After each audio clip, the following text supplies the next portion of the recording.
Pasukwo, and welcome back to my YouTube channel. If you haven't, please go ahead and subscribe, like, and share.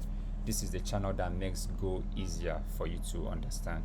So right now we have been in this series of what makes Go faster and better than probably most other stacks, right? And we have been talking about Goroutine, and we have talked about wait group. So today we are going to be talking about mutex. So in simple words, what is a mutex? Mutex ensure that only one goroutine can access a piece of code or data at a time.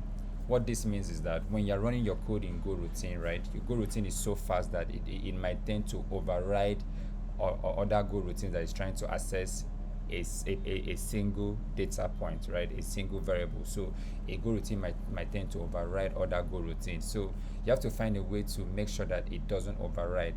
That is, you are locking the resource and keeping the Goroutine waiting until the other Goroutine finishes with that resource before it unlocks it and the other Goroutine have access to it. Yeah, I know it could be a bunch of jargon right now, but let's go into it with code as we usually do, right? So first of all, we're going to create a func withoutMutex, and here we are going to as usual we're going to have a start time. Let's do our start here. Let's keep track of our start time dot now. It's going to be a start. So what we're going to do, we're going to have a counter so that we can keep track of if there's any Goroutine missing along the way, right? Counter, we're going to have 0. So it's just a simple range that we're going to do here. We're going to do for I equals to 0. We're going to do for I equals to 0, I less than 1000. Let's go with 1000. Let's spin up 1000 Goroutines. That's what we are trying to do here. We're trying to spin up 1000 Goroutines. So then we now go with I plus plus. So as we know, if we're trying to spin up Goroutine, we have to have a wait group, so that we're going to have a wait group. So here we are going to have a var wg, which is sync.wait group. This wait, like we explained in our previous video, helps you wait for the Goroutine to finish running before returning, right? So you can check out that other video. So now we are going to add it. We're going to add, since we are going to we intend to call this Goroutine one at a time, so we are just going to be adding it one at a time to this wait group. So then we down go func. Yeah, we call the function here. Right? So we're just gonna have go func, and then we are going to defer done, right? We are going to defer wg.done, and let's come here and wait for it wg.wait. So yeah, so what we are going to do here is easy. We're just going to increment the counter, right? Counter plus plus, that is it. And after we wait, we're just going to do fmt.println printf, and we're going to say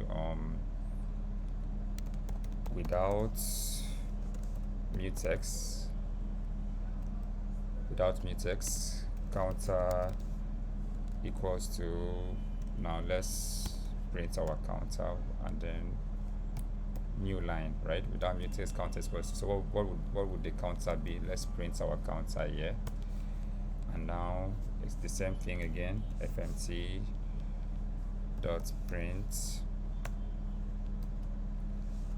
time taken. This is time taken. Let's keep track of the time taken. Then as usual, new line, right? So for the time taken, we have time dot since, then we call the start time here. So yeah, let's call this in our, okay, let's finish oh yeah, let's call this, oh yeah, let's call this mutex. So you would see that since we are arranging this, since we are arranging this 1000 times, right, we expect to have, and we are incrementing it 1000 times, so we expect to have 1000 here. But let's see what happens. So we do go run main.go. You see, we are having 977. So what happened is that as we were trying to increment this particular counter, as the Goroutine was trying to increment this particular counter, right, another one came in and and there was an overriding of the counting along the way. So usually if you call this again, you might have a different number. Yeah, exactly, 980, because you can't really predict which is going to override what is going to override what, right? Yeah, you can also see that the time it took. So now let's try and implement this. You can see the time it took and then the counter here, and then also, so now let's try and implement this with a mutex, right? Simple. We're just gonna copy this. If you are new, try not to copy, we're gonna copy this and refactor. So now we have with mutex, right? So with mutex it's easy. All we have to do is just call our mutex here, mu sync, var mu, we have our sync.Mutex. So it's that easy. We are just gonna call our mu sync.Mutex there, and what we are going to do is every time we want to have access, what we are doing is that every time we want to have access to this resource, right, we are going to lock it up, mu.lock, and then when we are done having access to that resource, we are going to unlock it so that any other one that is coming after us can have access to it, right? So that's all. Everything other thing remains the same. The wait, you wait as usual. So let's just change this to withMutex, time taken. So you wait as usual. So recap, you have this mutex, you call this mutex. All you have to do is you're just trying to lock this, you lock this what do you call it, counter, so that no other Goroutine have access to it. So when this Goroutine is done with it, you unlock it and it keeps going like that, right? So now let's call it here. Let's call withMutex here, and let's run the code. You can see this the counter is 1000 because we are arranging it 1000 times, right? So even if you keep calling this, you keep seeing 1000, right? So now let's do this. Let's take out so that we can compare it side by side. We don't really need the start time, so let's take that out. But you could see how fast it is, how fast it was still. So let's take that out. Let's take out the start time for both of it.